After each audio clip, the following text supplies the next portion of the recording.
Dudes and dudettes, how are you guys? This is Chazzy and welcome to this, the Mythbusters equivalent on this channel here, where I go around busting myths for you guys and giving you really cool information and, you know, dispelling urban legends and whatnot, you know, giving you guys real concrete scientifical information. Scientifical is totally a word, okay? Don't look it up, just trust me on this one. Scientifical is totally a word, okay? And it sounds smart, so it makes me look like Stephen Hawking or something. But anyway, guys, so anyway, now the topic of today's video is avalanches, you know? Now here's the thing, this is something that I actually found out about recently, and after I did, I was like, you know what? This would make a really good YouTube video. You know, after I discovered this tantalizing truth that turned my life upside down, the very fabric of my existence, I was like, you know what? This should become a video here on the channel because I think it's really interesting, and I hope you guys find it interesting as well. Now, you know what avalanches are, right? I'm pretty sure everybody does. You know, it's like that really fat, that really crazy big moving wall of ice coming down at you at 190 miles per hour. Now, you can try as hard as you want. You can have like, you can try sliding down, snowboarding down, skiing down, whatever. You can even try to drive a car down a steep cliff, down the snowy slope. You are not going to outrun an avalanche. It is impossible. If one is coming at you, the best you can do is probably just pray. You know, there are actually a few ways to kind of survive it, you know. I'm gonna get into that later, but you basically have to be a really lucky bastard, you know. But here's the thing, guys. There is a... Good Lord, man. Every single day now. You know, a fun story. Yesterday I was walking down the street. I was coming back home from work and I saw, actually I was going to my folks' place and I saw a couple of motorcycle bastards like these guys driving by. I almost freaking drop kicked them, dude. I almost threw like a flying psychic to their face, man, and just knocked them down and started freaking, you know, stomping on their faces. But that would of course kill them and I would get arrested and this video here wouldn't be happening. But anyway, sorry guys, I'm sorry to put out my really dark thoughts, you know, in a video that's actually supposed to be very educational. Hey, what if I could trigger an avalanche to bury these motorcycle dudes, man? That'd be awesome. I could make an avalanche of mud just slide down and bury them in their motorcycles alive.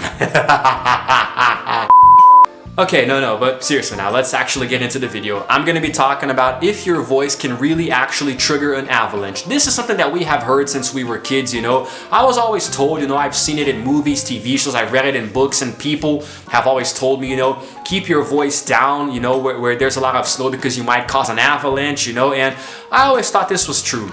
I always thought that, you know, whenever you're somewhere where there's a lot of snow, you got to keep your voice down, you know, and I have seen countless pieces of media, entertainment, you know, that have shown this happening. Like if you scream really loud or clap, you know, or make a really loud sound in general, it's going to cause the snow around you to turn into an avalanche and bury you, you know. We have seen this happening. Even like there was a movie called Balto, one of my favorite movies ever, where one of the dogs sneezes and it actually causes an avalanche, you know, and it's really freaking crazy.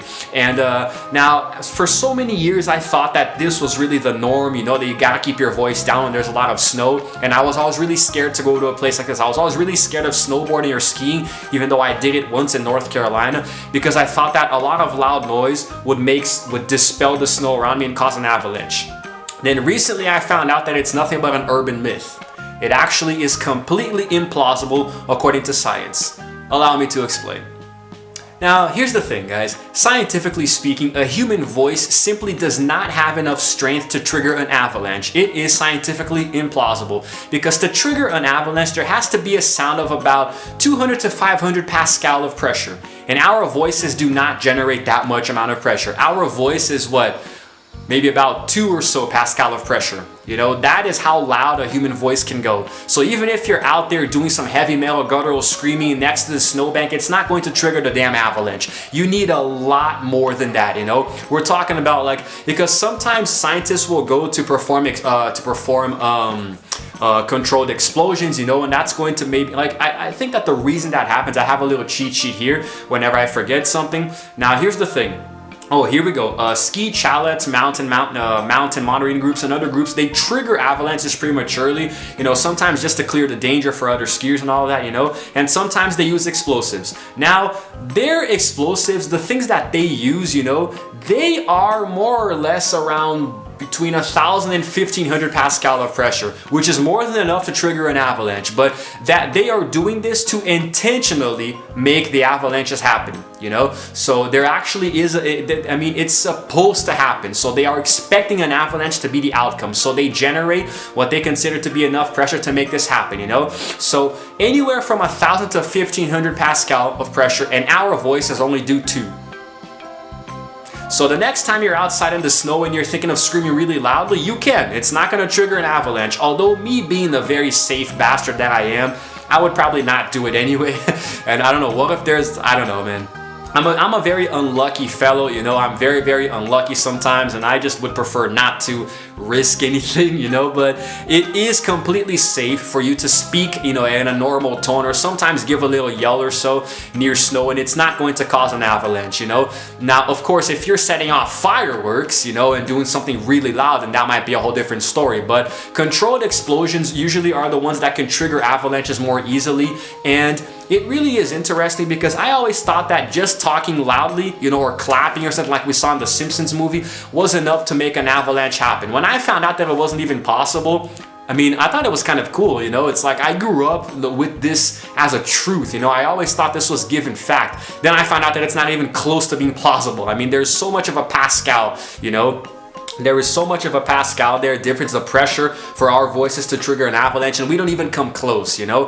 Probably like the loudest singer in the world wouldn't even come close. So, I know, it's a myth dispelled. And I was reading up on some stuff. I was reading an article, you know, before recording the video, something specific, and check this out, guys. Even with a megaphone, your voice would not be powerful enough to trigger an avalanche. And look at this tidbit of info here, because sometimes they look at sonic booms generated by jets, you know, and one time they did an experiment where 20 jet planes were flying low over the snow, and they were barely able to generate 2 avalanches over 7 days. Okay, so now that right there, I mean, a sonic boom is just barely enough to trigger an avalanche, by the way, just barely. It might be able to if it's powerful enough, but, you know, I mean, then again, I mean, we're talking about a jet engine, man. You know, if you're outside in the snow, and unless you can scream louder than a freaking jet plane, you're not gonna cause an avalanche, you know? You can dream all you want, but it's not gonna happen.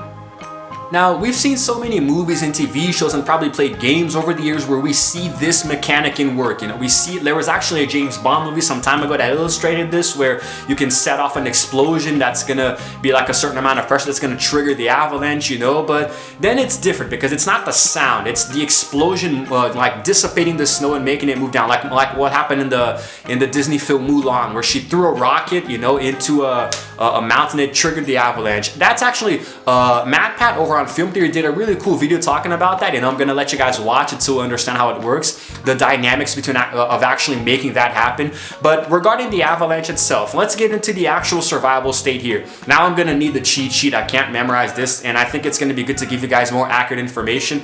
Now here's the thing, there is a way for you to survive an avalanche coming at you, but it's very unlikely, not to sound pessimistic or a downer or anything.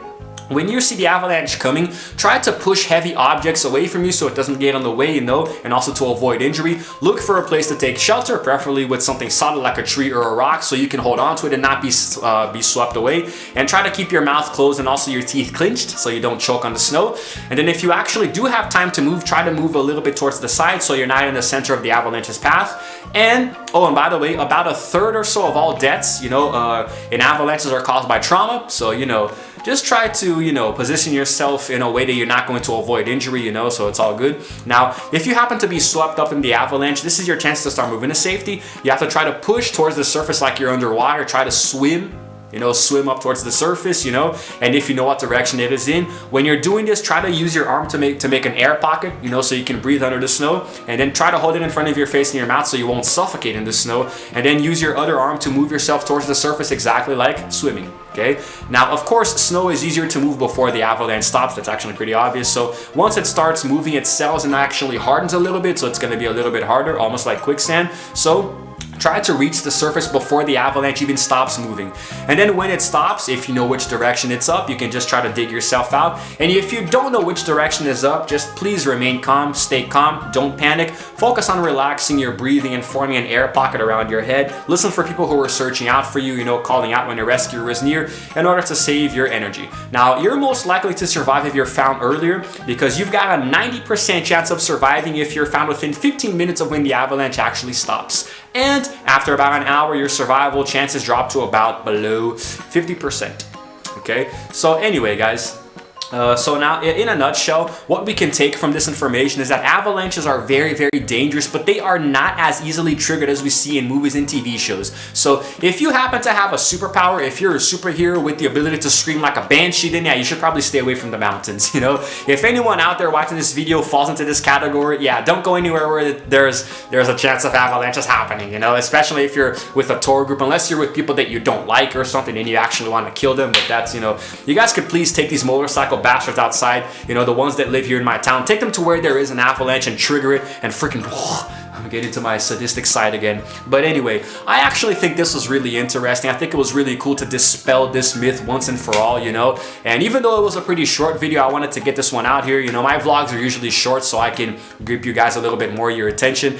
And I really think it's nice because now I'm not so afraid of going to a place where there's a lot of snow, But I mean, avalanches can happen naturally. Sometimes they just do, like the snow randomly, dislodges and just starts falling down unprovoked. It does happen. It's a natural disaster that's very frightening.